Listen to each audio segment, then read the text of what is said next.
This is Lizzie from Let Zoe Spoil You. And Sagira from Sagira Salutes You. And together we are Newbie versus Weeaboo. Sagira, Newbie. Lizzie, a Weeaboo. It's Newbie versus Weeaboo. Ahoy. Heidi, hi. Hiya.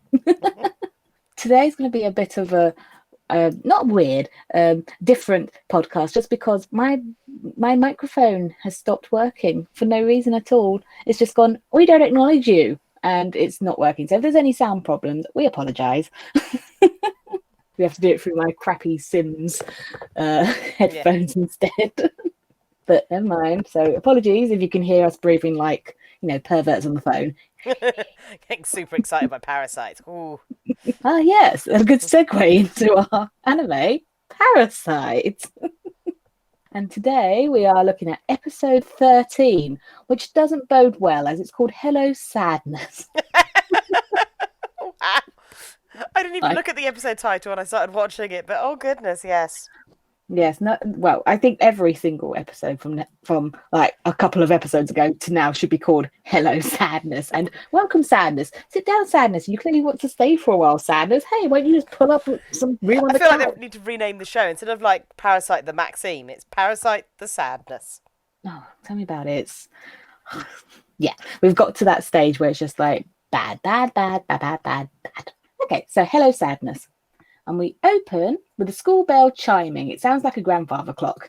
Boom, boom, boom. It's like, ooh, I'd love it if the bell at our school rang like that. I wouldn't jump every time because our bell just goes off. Like you know the time that goes off, but because they're like the ceilings are quite low, like you could be stood right in front of one and you just go, like, wakes you up.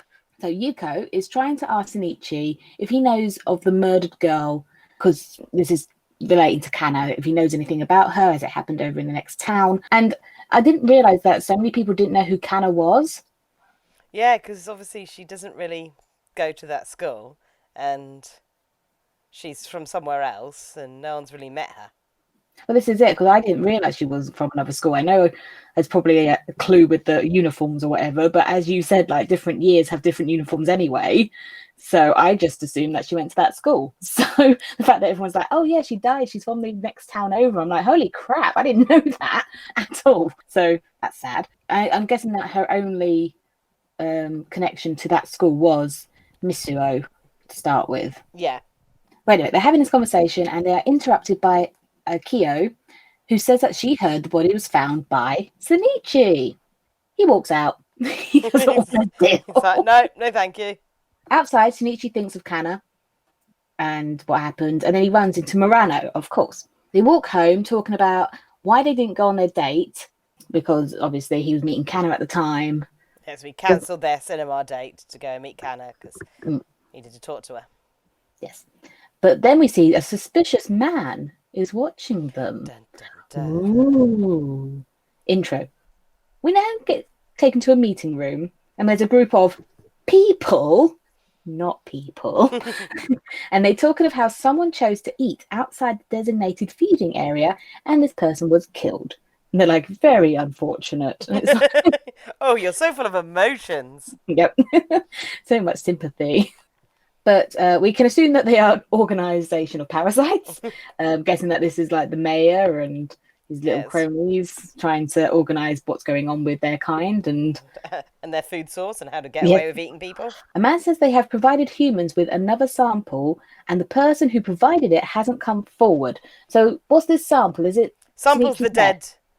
The sample's the dead parasite. So now that obviously like they've got hold of another parasite to test on and go, prove that these things exist, and they don't realise it's Shinichi that killed him, so they think it's one of theirs, and someone's not owning up to getting into a bit of a fight and killing another parasite. But there is someone who knows that it's Shinichi and not another parasite, and they enter, and it's Tanya.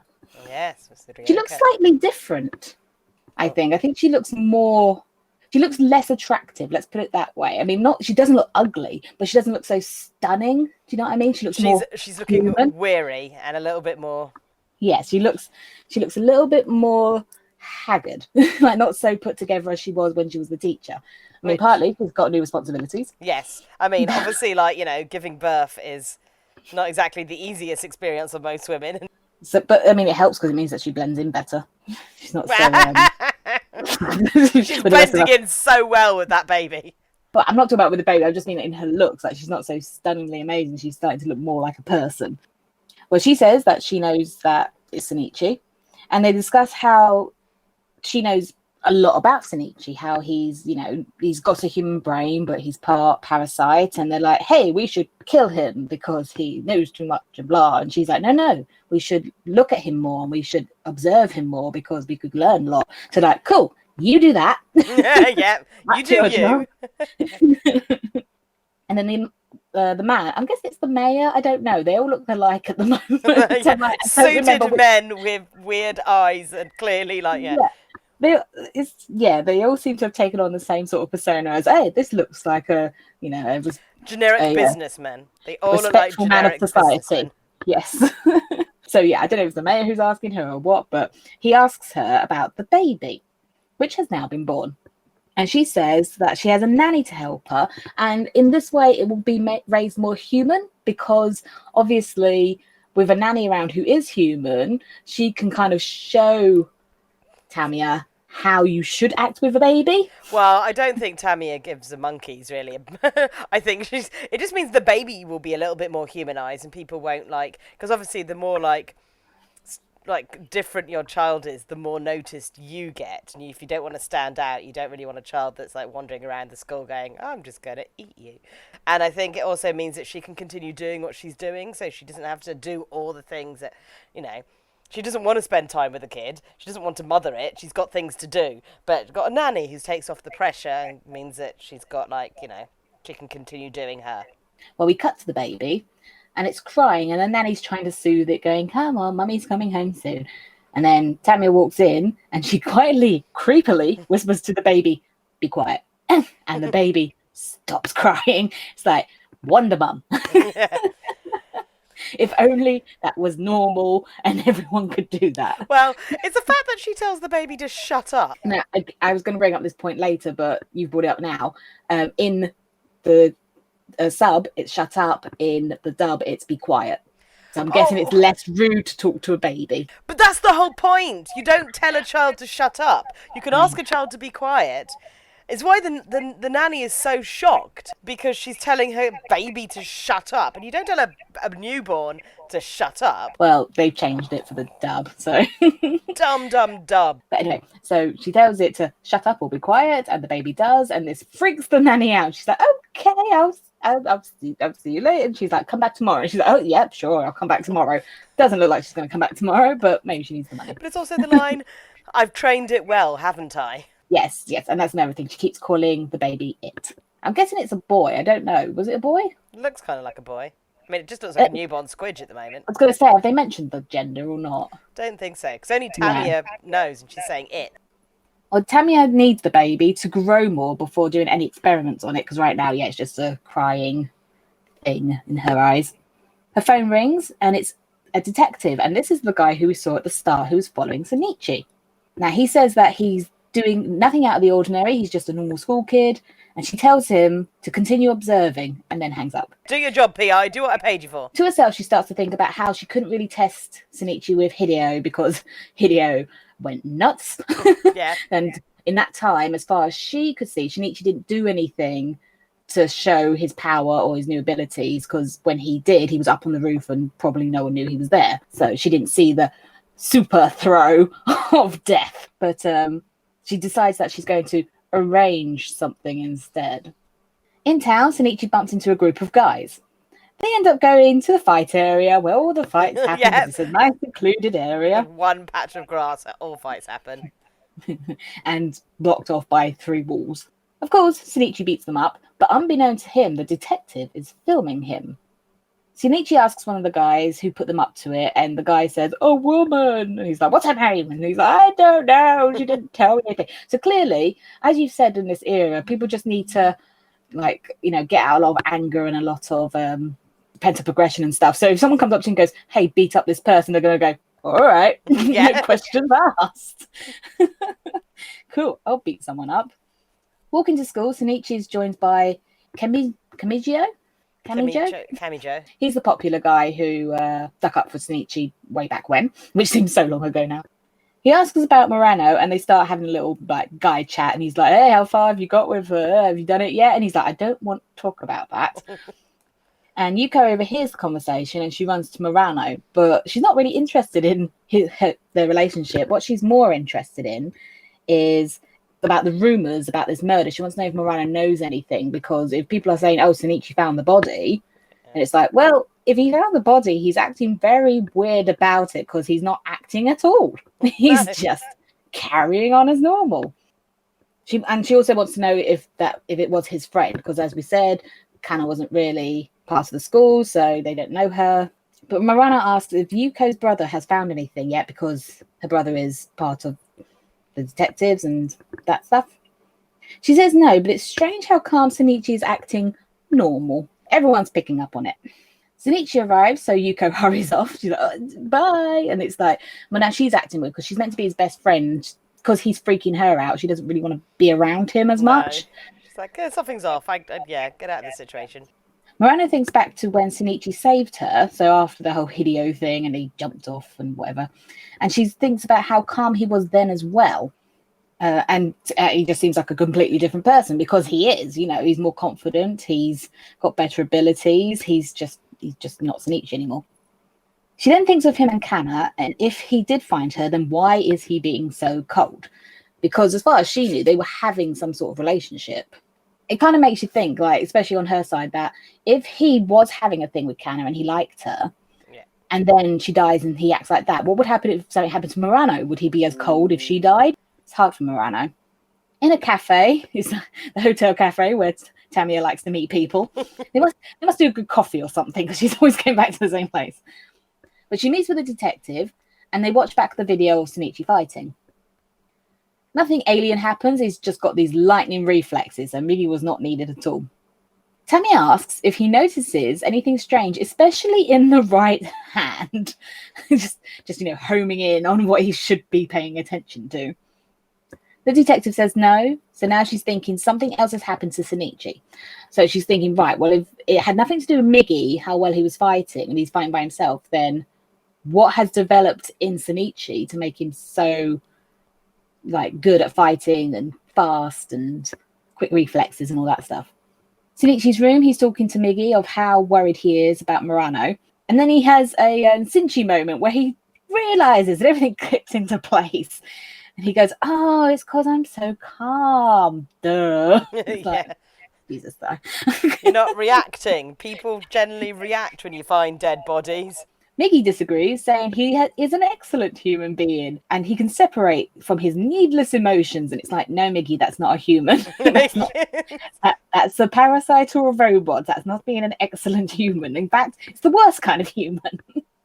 This makes Shinichi feel less confident. He's like, well, if you're saying that, then there's definitely something wrong. I'm definitely not acting human. Migi tells Shinichi when he's agitated, he talks too loudly, which his dad would find strange. He's like, you're talking. So this is why it needed to be at a time when we could do this, when we could talk online and talk over the internet, because then he just assumed that he was talking to someone online.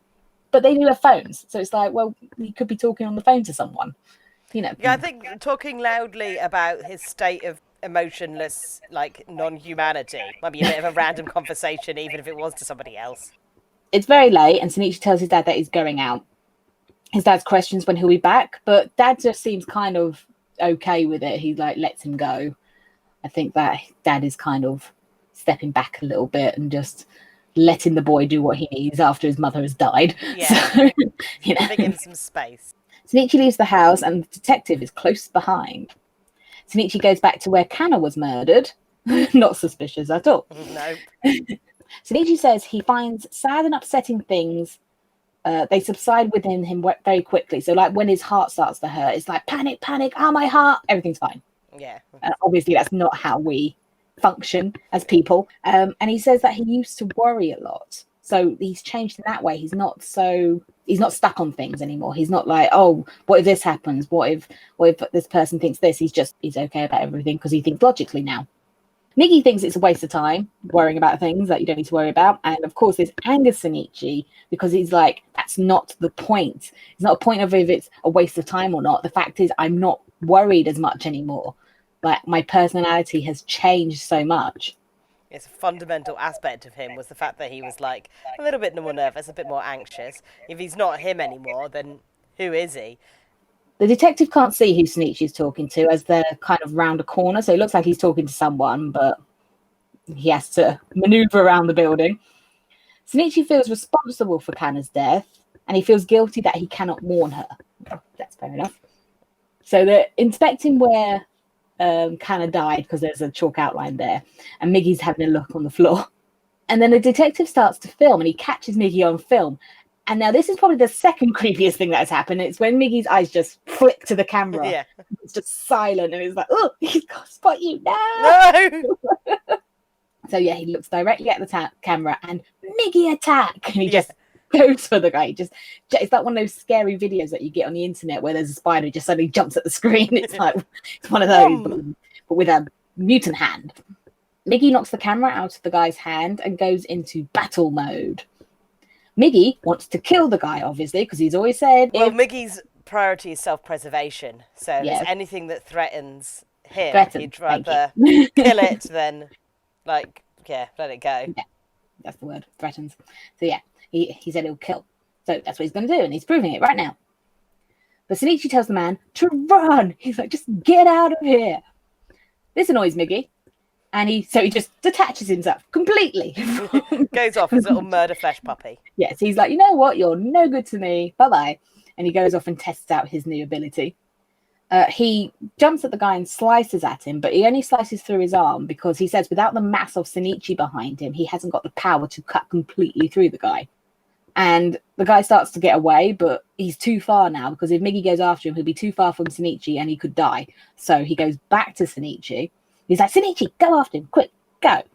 But Shinichi doesn't want to go, so Miggy starts to turn the reality of the situation of that if they've been seen and filmed, it will be bad news for both of them. So with force, Miggy starts to pull Shinichi along. Shinichi's resisting, so you've got this lovely tug of war going on of Shinichi's hand. Stretched across, being like, nope, yep. And Miggy says that so many people have died, what's one more person? And Shinichi says that it's too far. Yeah, there's a difference between people dying and also Shinichi killing a person. Well, Miggy slumps to the floor saying that he's now tired. He's taken a lot out of him. And now calm, Shinichi can explain to him what you just said, that killing humans is something he can't do himself. So, like, yes, I've seen lots of people die, but no one has died at my hand yet. And not a human has died at his hands yet. Parasites have. And if Miggy's okay with killing his own kind, then whatevs. But Shinichi's not going to kill his own kind. Miggy, defeated, is now like, well, it's too late anyway, he's gone.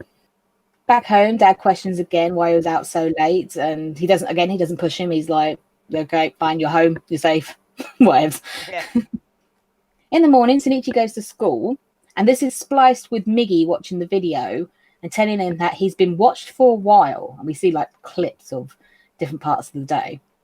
And if this guy is official in any way, they are done for. And this will make him into lab rats. So now Shinichi's got it in his head that, oh dear. This guy works for the government, I've been found out, and I'm in big trouble. Shinichi runs into school, and all his friends start calling him a monster. They're like, you eat people, you're gross. And they're all getting like on top of him, and they're all getting whirly, and it's a bit surreal. But then he's brought back to reality by the teacher, and it was all just a dream.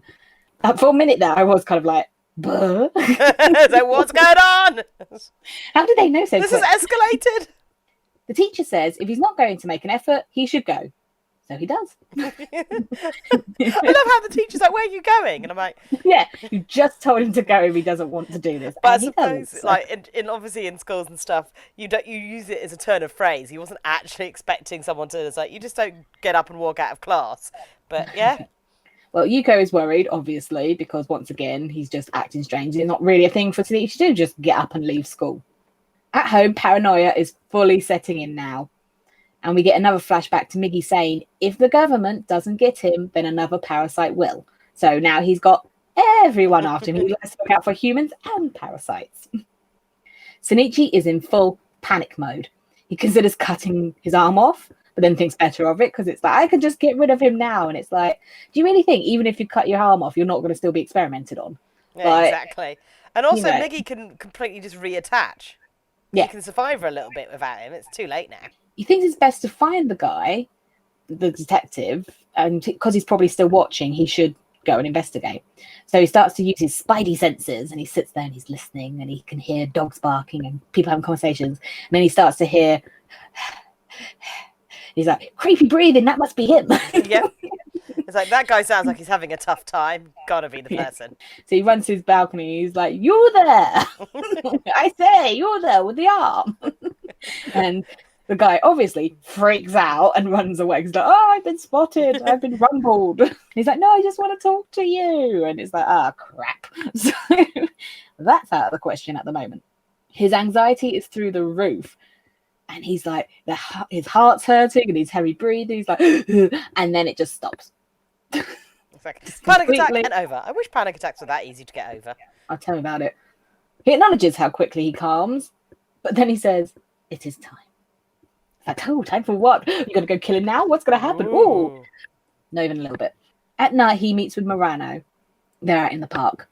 And he starts to talk to her about Yuko and how she's doing better and etc. But we know that he's stalling. He's not there to talk about Yuko. And so does Murano. Murano knows this too. Murano says, I'll go first. And she starts to ask about Kana and why they were meeting, because obviously he missed the date to go meet her. So it must have been something important. He desperately wants to tell her, and she demands that he does. Like, it's got to the point now where it's like, you have to tell me because too much has happened now. Yeah, it's just not making sense. The personality change, the fact that he's just not consistently around and he's clearly hiding stuff. But also, like, one of his friends has died. It could happen to her. It could happen to Yuko. It could happen to someone that they know. So she needs to know why this is happening to protect herself, really. Once again, he's like, I can't. And she brings up even more people more people are dying and he's still not shocked by it. So what is it like? His mum died, his friend died, and he's still not sad. What's going on? He disagrees, but Murano won't let it go. And he's about to tell her, but then Miggy. But then Miggy reminds him of, I will kill her. And he just makes a little cut in the hand just to be like, hey, I'm going to transform if you do this. And so once again, Shinichi's like, oh, it's fine. Don't worry. She's upset again and she goes to leave. She's like, I've had it. I'm going. And he's desperate now. He's like, no, Murano, I have to tell you. I will tell you. And again, another creep. Like, Parasyte is amazing at the creepy. She's got her back turned. Shinichi stood there and Miggy is in full battle mode, like ready to kill her. I find the scene is really tragic. This is one of those really upsetting scenes because the look on Shinichi's face of pure, it's abject horror, but desperation, and he wants to tell her so badly, but then he's so freaked out by how, because Miggy proper goes full knife hand murderous intent out the wazoo, and it's taking Shinichi everything to kind of reel back that in, and it's just you could just see all these different emotions cross through his face as he's agonized. He's in absolute agony over the fact that he doesn't want to lose her, but he obviously doesn't want Miggy to kill her, and it's just all behind Murano's back. It's just such a silent and powerful scene. But he doesn't tell her, and she turns around and he's like, it's nothing. So now she's defeated, and she says that he doesn't trust her, and his eyes have no tears. Credits. In my first note, because I rewrote the notes with the first notes, I wrote, his tears have no eyes. No! That's No eye tears. So she's very upset, obviously. And we'll go straight into episode 14, which is The Selfish Gene. Now, this title makes sense because we talk about the selfish gene, unlike some of the titles that we have no clue what they mean. We pick up where we left off, and Murano repeats her line, and she walks away, and Shinichi says goodbye. So he doesn't say it to her, he says it behind her. So obviously he thinks that their time is over because he doesn't want her in danger anymore. He doesn't want to keep hurting her because she's not going to give up, but he can't keep doing it. So it is the end. Da da da da da da da da. Shinichi's room, he and Miggy are talking, and Miggy is saying that he's not sure what was going to happen with Murano. So he's like, oh, I don't know what you were going to do. And well, you do, because you beasted out to warn him not to do anything. So he didn't have a choice. Shinichi thinks it's best to leave Murano and she's safe, especially with that guy around, because if this detective sees Murano with Shinichi, then he might kidnap Murano to torture her and question her. And it's like, that's not fair. Because he doesn't know who this guy is. He thinks that he could be government, he could be the police, he could be anyone. He doesn't want to take that risk. But Miggy is confused about who he's talking about. He's like, that guy? And it's like, come on, Miggy, keep up. So Shinichi reminds him, and he says, like, oh yeah, he came back. And he's like, why didn't you tell me? And he's like, because you would have killed him, Miggy. Shinichi doesn't get a choice when Miggy's in beast mode. It's like, you're coming with me. Miggy, however, has changed his mind, because he's been thinking, and he says, if this man has discovered them and is still operating, they could have more enemies, so it might go beyond this guy. He wants to track down everyone involved and kill them. Interrupts Shinichi. He's like, I know you're thinking. No, says Miggy. He knows how Shinichi feels about this, and they need to work together. So for now, no killing, but they need to investigate with an ally. So Miggy is now considering Shinichi's feelings, which is like you could have.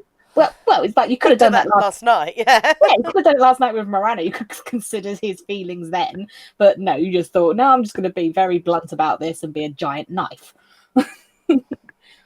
That's the opposite of blunt because it's sharp. Oh, yeah. But yes, they need to call on an ally.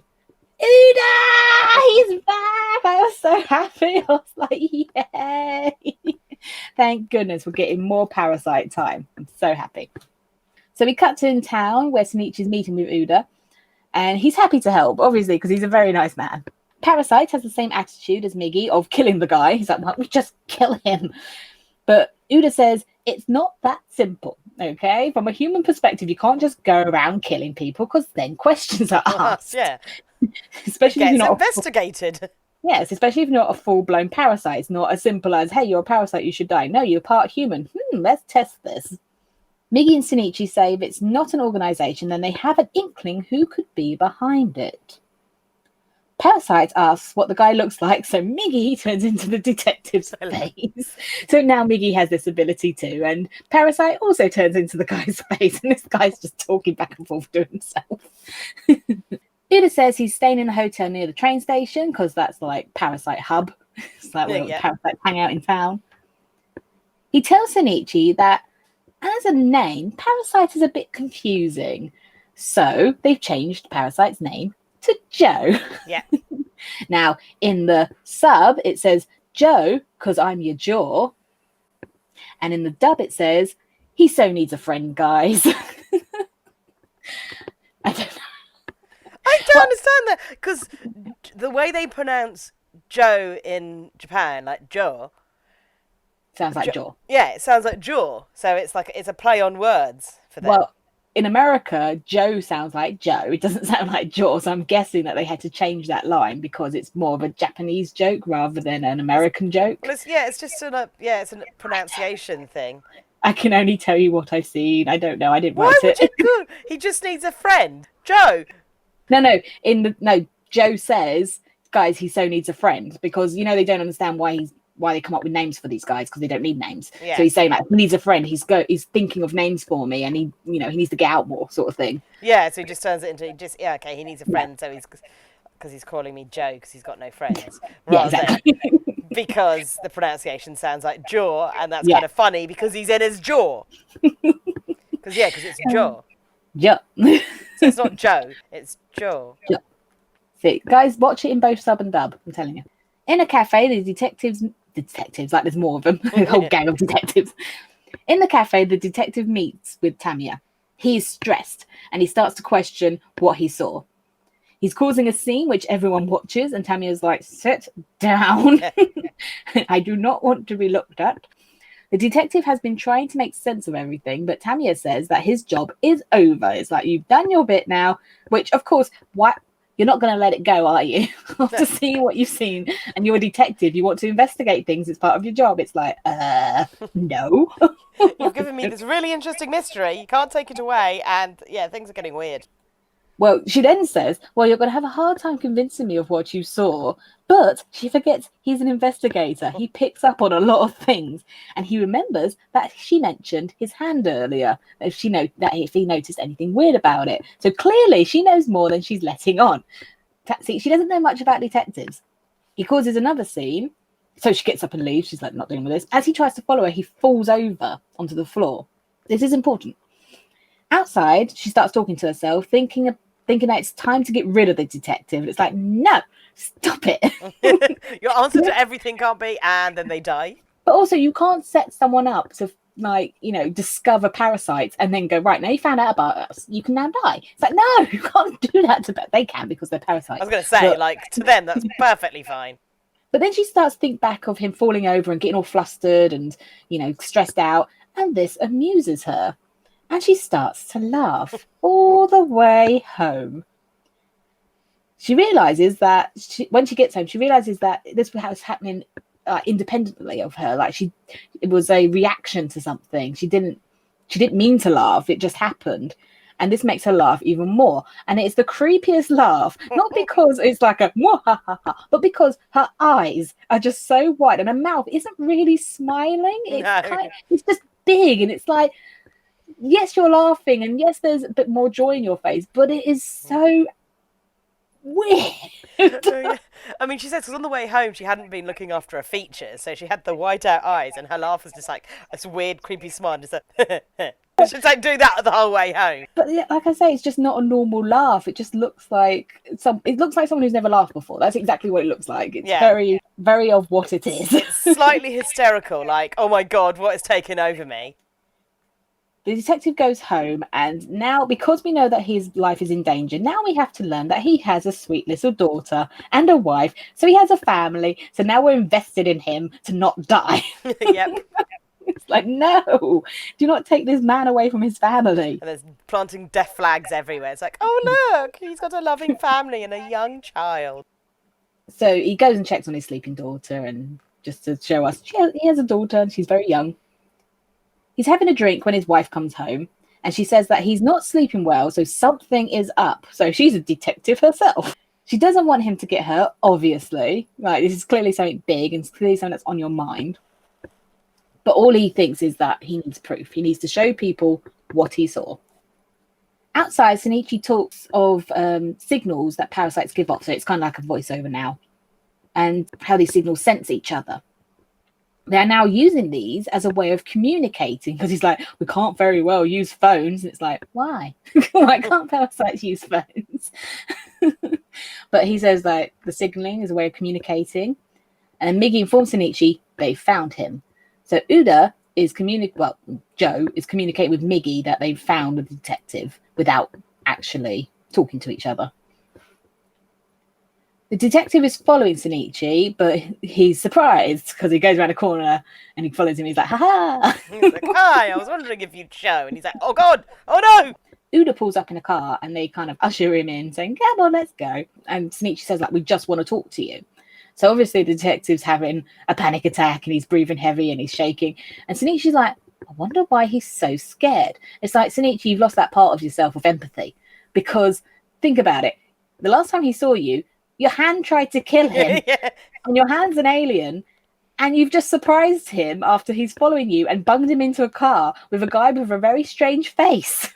Of course he's scared. But Shinichi doesn't think about that. He just thinks, well, I just told him that we're just going to talk, so why is he so scared? And it's like, dude, your brain's getting taken over.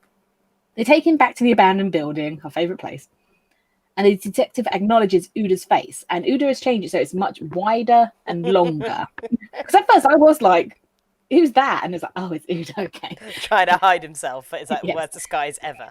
Yes, he's trying to disguise his face because he doesn't want to be identified. So Shinichi tells the detective his story, but he notes that the detective is still skeptical of what he's saying. But it's like, well, he's a detective. Of course he's going to be like analysing every little thing that you say to make sure that it all makes sense. The detective decides to believe most of it because he's like, well, I've got a guy here with a giant face, so I can't really say that you're lying. Shinichi asks him to stay quiet about it, but then the detective thinks that Shinichi has a responsibility to come forward for the good of mankind, even if it means he gets experimented on. Which, I can understand it from an outside point of view, but obviously if you've gone through what Shinichi's gone through, it's like, it's not as easy just to give yourself up and go, hey, cut me open. Basically torture and kill me is what he's would be doing, because they'd have to kill him to go and investigate his brain, really, so... Yeah, no one wants to volunteer to be a lab rat. No, not at all. Well, there are some out there who need the monies, but... Yeah, but there's a difference between a lab rat and literally one that's going to be, like, dissected and experimented on and not treated very humanely at all. Miggy and Joe don't like what they're hearing and agree that he should die. Shinichi stops them, so then Miggy talks to the detective, saying that if he thinks he has a right to survive, so do they, and he will do anything to ensure that. Miggy then stands up for Shinichi, saying he's a teenager, but in your eyes, he's still a child.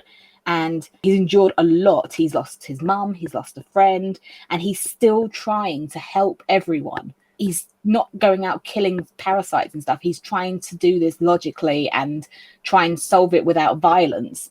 So he doesn't deserve an ending of being experimented on. It's actually a very nice thing for Miggy to do, to actually fully understand Shinichi's situation, and also to be just so adamant at another person going, you just don't understand this kid. He is also just a kid. What right have you got to go tell him to go die for your country? And Shinichi notes that Miggy sounds different, and he's like, it could be that he's trying to make the man feel empathy and compassion towards him, but then he cuts off, but it could also be that Miggy, he feels more for Shinichi than just a host. Like, he actually thinks of him as a friend, as a part of him, rather than just this thing that's carting him around. So Miggy's starting to feel things. He's But, getting some of that Miggy. emotional jam. Miggy wants to know who sent the detective, and he says he can't say, and he's like, oh, so now you get morals, now you can protect the people that you're helping.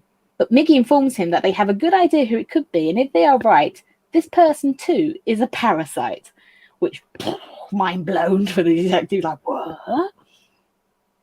Miggy explains that she was the teacher in Shinichi's story, but that she could have changed her name to something similar, and the similarity of this name, it's like, okay, the parasites are clever, but they're not very creative. So it's like from Ryoko Tamiya to Riko Tamura. It's like, that's very similar. Yeah. It's the way he's just like, he says both names, and he's like, oh, realization penny drop. And it's like, dude. So yeah, she didn't have the creativity to create a much better alias. Well, he's a worse detective, because it's like, well, it doesn't take a detective to realize it's the same person. Miggy informs him that if he continues to search, she is more likely to kill him than they are. So it's like, we've told you our story, just drop it now and just go back to your life. In the night, Shinichi gets a phone call from Tamiya, and that's that. It's literally like, ring, ring, hello, hi, end of scene. They like those short phone call scenes. Hey, they've got a phone call the next day. I feel like it's just to show that how late someone's calling. It's obviously important because they're doing it at night when no one can hear them. The next day, they are walking to Tonan University. Is that a real university, or is it just a made-up one for this? I mean, I couldn't tell you the names of all the universities in Japan. Why not? Why not? I would go with yeah. Why not? If anybody knows, please let us know. Although we can just look on the internet. He and Miggy notice how she called right after their meeting with the detective. So they're like, very convenient. Maybe she's still watching, maybe? Wouldn't put it past her. In school, there is a lecture that Tamiya is attending as a student. She has the baby lying next to her on a chair. No cot, no seat, just kind of lying on the chair. I mean, it seems happy. It doesn't seem like it's in any kind of distress. Well, it knows better than to try and roll anywhere. And then there's two girls behind going, oh, look at the cute baby. Okay, so this is long and it's complicated, and I couldn't write down everything that the guy was saying because it's long and complicated. Yeah. The gist of what the professor was saying. He's talking about how honeybees sacrifice themselves to protect the hive, and then he asks, why kill the offspring of one's own species? This is the selfish gene theory. Ta-da! The title of the show. All animals are manipulated by their own body's DNA. What is important is the self and the offspring that inherits the DNA rather than the species as a whole. This then expands to other types of love, and that it could mean that love and compassion don't really exist. It's just a behavior to aid the transmitting of one's own DNA. However, there are setbacks to this theory, like when one species cares for another species. So yeah, there's lots more to it, but it's very long and very intellectual. And I was like, I'll just break it down to its simplest. Yeah. Yes. So basically, Tamia is in a human psych lesson of how the human brain works and how it differs from animals, etc. And I mean, it does very much relate to what she's currently going through. She is caring for another species. It's not a baby parasite, it's a baby human. And also the breaking down of the reason why we protect our children is so that our DNA can carry on. Yeah, it's interesting. Kind of like our emotions there to make sure that we serve the biological need to continue the species. It is interesting. As they all get up to leave, the two girls that were looking at the baby, they're looking concerned at the way Tamia is holding the baby right now, because she's got it by the britches, like a little purse. Yeah, just dangling there. I mean, if you think about it, the way that she's holding the baby, I mean, it's not by the scruff of the neck, but it is how animals hold their young, like by the back. Yeah. I mean, that's instinctual, really, other than it going in her mouth. It's pretty animalistic. On the roof, she meets with Shinichi, and she questions how they have changed and why. Shinichi questions about the baby. So Tamia suggests that they exchange information. They tell her about them, she'll tell them about the baby. And again, she keeps calling it. And it's like, stop it. First, Miggy wants to confirm that she sent the detective, and that now that he knows, if she is worried that he is now putting her in danger, like, is she going to get found out? She's not worried, as she'll just change her identity. How confusing would that be for the baby if she just kept changing her identity? Where's mum? Shinichi asks about the mayor and why they thought it would be a good idea to have a parasite mayor. Tamia says that she's not actually sure, but they are evolving and realise that they can't keep murdering and eating people on a whim. So they have to find a way to coexist. Once again, Shinichi does not like this. He doesn't think that they should coexist because they have caused so much trauma. And yeah, I mean, Shinichi says, like, Hideo said that this as well, and look how it turned out for him. It's not, you can't do it. Tamia knows that humans and their livestock coexist.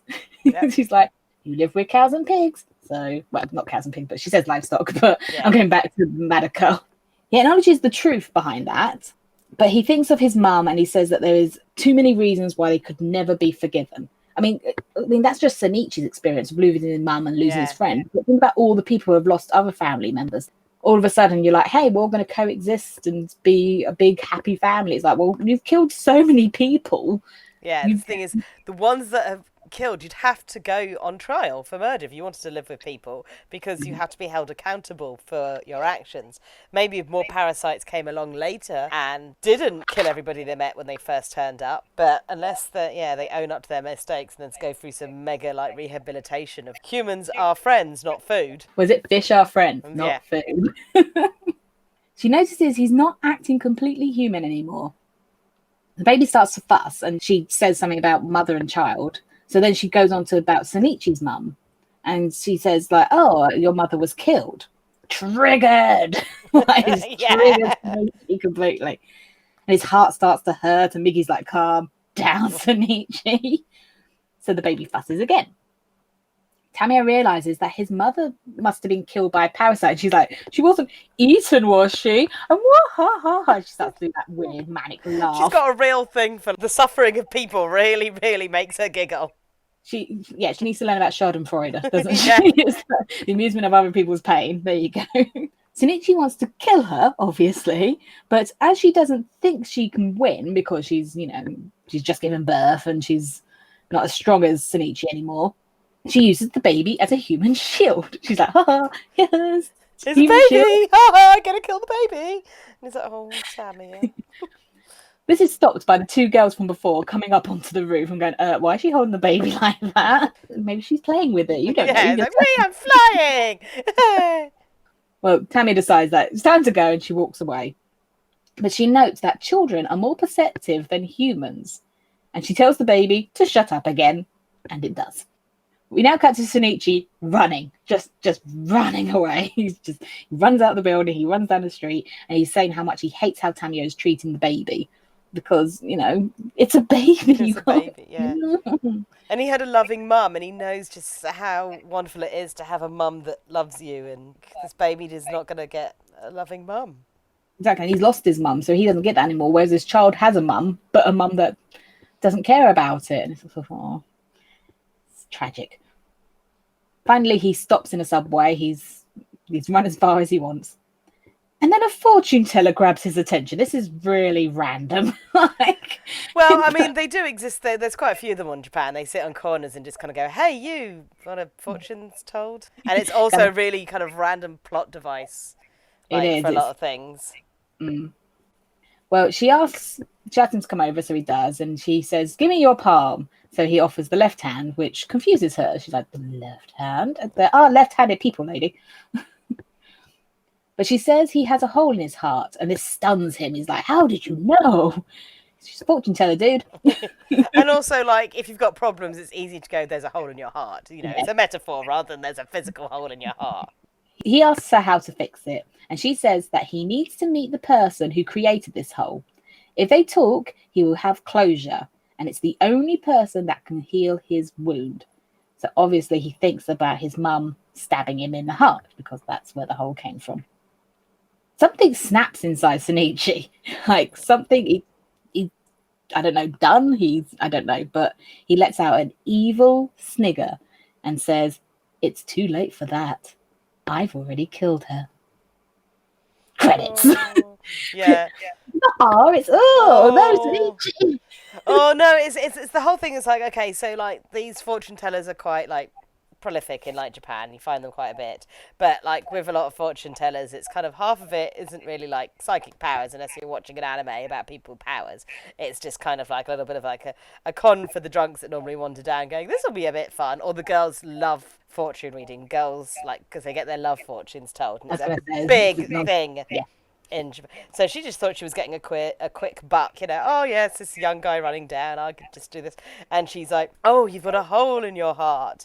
Oh, the only way to heal is to talk to the person that's, giving it the spiel," not realizing how close to the bone it was, and actually, the person that gave him a hole in the heart stabbed him to do it, and also he had to kill them in return. Yeah, Shinichi's a bit triggered now, because it's been a lot, just a bit, and he's just like, "I'm never going to heal from this because, I've already killed the person that did it to me. There's no chance for me. What is the point anymore? I've lost it now." So I definitely wanted to watch the next episode after that line. I was like, no, I have to wait. But yes, so that's the end of chapter, the end of episode 14. So we're about halfway, we're just over halfway. But yes, once again, lots of tragedy, lots of sadness. So Sagira's happy moment. Lizzie, what nice thing has happened this week, or that you've seen or heard? Me and my husband actually had a date day. We went out for Sunday lunch in a real pub with a real roast dinner, and it was awesome. It was oh my goodness, to have a pint poured for you that's and then to have a roast beef that's freshly prepared, and it was all nicely social distanced. Yeah, it was socially distanced, but it feels a little bit more normal, doesn't it? Yeah, and I quite liked it because it felt quite intimate, because the bit we were seated in, no one else is, and I don't like people anyway, so I'm okay with it. So it was just me, Luke, and us, a private dining area being served our roasts, and I was like, "I like this. This is nice." Oh, it's nice. My thing, recently I've been watching a TV show, and it's called The World According to Jeff Goldblum, and I love it. It's on Disney Plus or National Geographic, and it's 12 episodes, and it's just basically him talking about a subject. In one episode he talks about coffee, in another he talks about tattoos, in another he talks about cosmetics, in another he talks about RVs. It's really random and vast, but he's just so enjoyable to watch, and he's just the nicest person, but at the same time he gives these looks to camera that you're just you're cheeky. I'm really enjoying it. I'm really sad that I think I've got 3 episodes left, so I'm really sad about that, but I really hope that new series comes out. It's just so good. So yeah, I advise, if you have Disney Plus or National Geographic, please watch The World According to Jeff Goldblum, because it's interesting and educational and fun. Social media. I always get a bit stuck here. Because everything's a bit sad. You don't really want to wander in on, like, the chalk outline of Canna or something. I don't want to print it. I'm like, where... Maybe you can sneak in as a detective. Oh, there we go. I'm going to do some sleuthing. So my social media is coming in sleuth style. Sleuth, sleuth, sleuth. Yes, I'm sleuthing. Sleuth, Sleuth, sleuth, sleuth. sleuth. Sleuth, sleuth, sleuth. Oh, hi. So I'm sleuthing in on my social media today. My social media is going to come in on tarot cards. Ah, this is the first tarot card. This is the tarot card of subscription. Subscribe to Newbie versus Weeaboo, to Sagira salute you, and let Zoe spoil you. This is the tarot card of the bell. Ring the bell to be notified for the next episode. This is the social media card. Join us on all our different social medias. And this is the tarot card of a kitty, because I like kitties. Meow, meow, meow. Of course. Of course. Say goodbye, Lizzie. So, from a Weeaboo, this is Johnny. And from a newbie, it's sleuth, sleuth, sleuth, sleuth, sleuth. Oh, hi. Meow.